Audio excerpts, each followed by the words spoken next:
Sash, why are you so grumpy? To be honest, I didn't sleep well last night.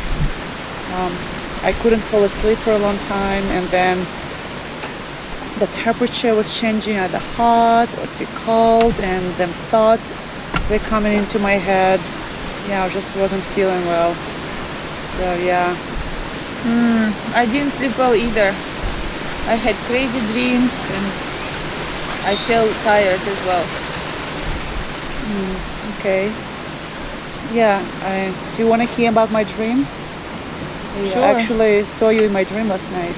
I saw you in my dream too. That's so weird. Well, can I share about my dream?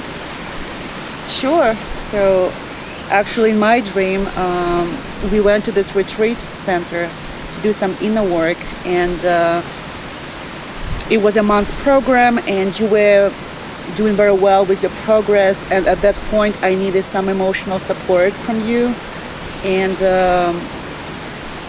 it felt like I didn't get it from you. Like, it felt that you were so into your own process that you were kind of blind in seeing and validating my lack of my power at that moment.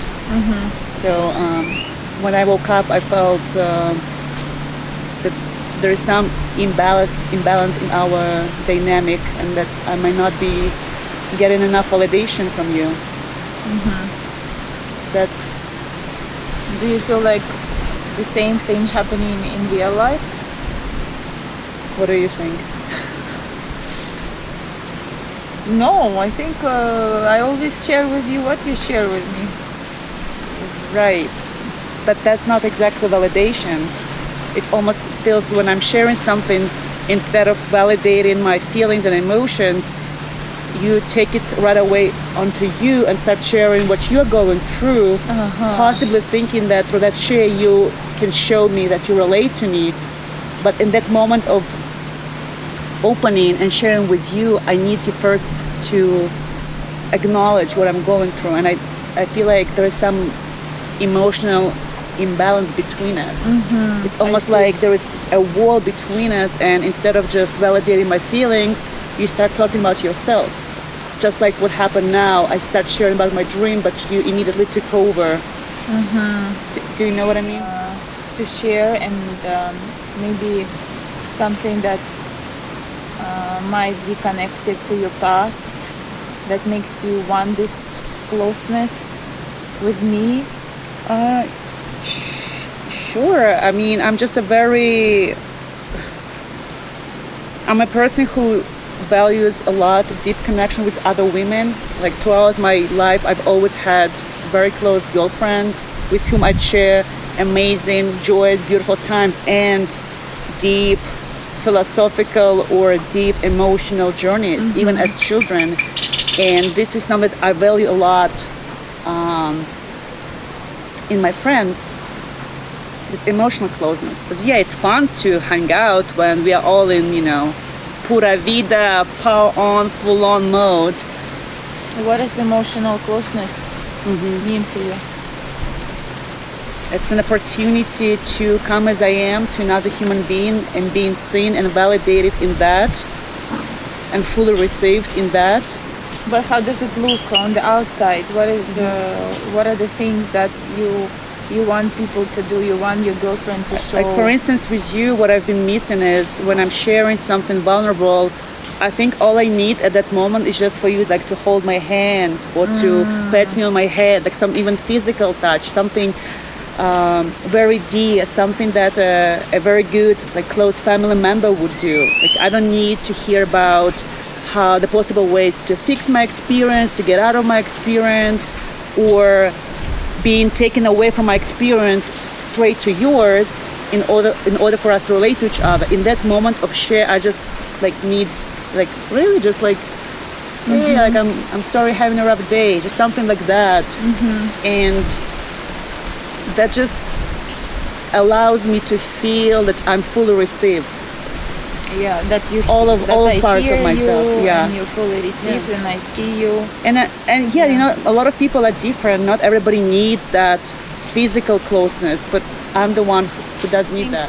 For me, physical closeness with a female is associated in my mind as a closeness with my mother. Okay. And I've noticed by doing shadow work that anytime when I feel a female body close to mine, I feel fear, and I feel like my boundaries are being violated. So that's one of the reasons why I feel a little bit off around female energy and being close to it. And the second thing, why I can't acknowledge or feel, sometimes not even feel compassionate, usually to other women when they tell something is being not okay with them or they're hurting, is because my mom used to like to manipulate me to get my love from her by becoming sick or playing victim around me. So in my mind, if person is doing something like this, is not genuine, is they are trying to get something out of me. Wow. Yeah. And so you feel this way around most women when they express their weakness or wanting to have a bit more of a emotional closeness with you, you feel an immediate resistance as if that was your mother. Yeah, projecting my mom's asking you. My mom and myself as a kid on these situations a lot of time. But for you, that's why we're the perfect match. Why?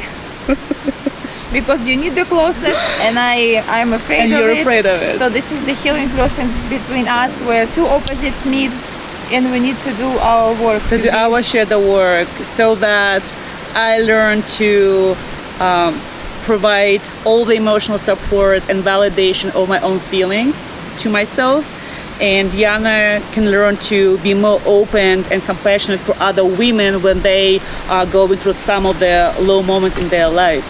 So this is what shadow work is. So when you meet someone or you meet a situation that triggers you in a particular way, the answer is always within you. And the answer is always, most likely, is in your childhood. So in this situation, I am providing an opportunity for Yana to get some of the realization that she's experienced with her mom back in the childhood. Right? So through this work, now we can separate what's mine and what's projection of Yana's projection on her mom. Do you get that? It sometimes sounds confusing, but it's very deep, and not many people go there. But that's where the answers are, like Sasha said. And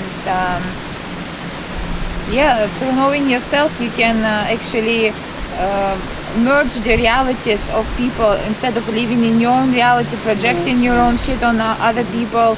I don't know, thinking that you are the victim of what they do to you.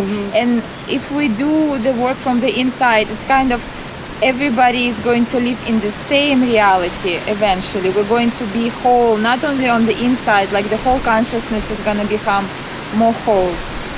So in this particular scenario, what are some of the lessons we can learn and execute them in our dynamic? So now, as we've discussed this morning and right now, Yana is aware that sometimes I need this physical closeness and validation of my emotions without giving me an advice, without trying to fix it, but rather having a unconditional presence and acceptance of what I'm going through. Now, I know that sometimes Yana gets triggered by such requests through her experience with her mother. So by communicating all of this in the process, we can find a solution, a golden middle that satisfies my needs and satisfies Yana's needs and abilities to be in this relationship. And that's how it's all done in every relationship, whether it's your romantic relationship, it's your business partnership, it's your friendship. But it takes a huge amount of patience, awareness, love, courage. It's not an easy work, but guys, as we're doing it, we're growing so much and we're becoming so close, not just to ourselves, but also to each other. And it's beautiful. Yes, so thank you for being with us today. If you like this video, don't forget to like it, subscribe and comment, and DM us if you want to know more about shadow work or get a free shadow work session done by Sasha or by me. Yeah, thanks again. Have a beautiful rest of the week. Pachafaka will be coming with the next episode in a few days, and that one will be fun. Pachafaka!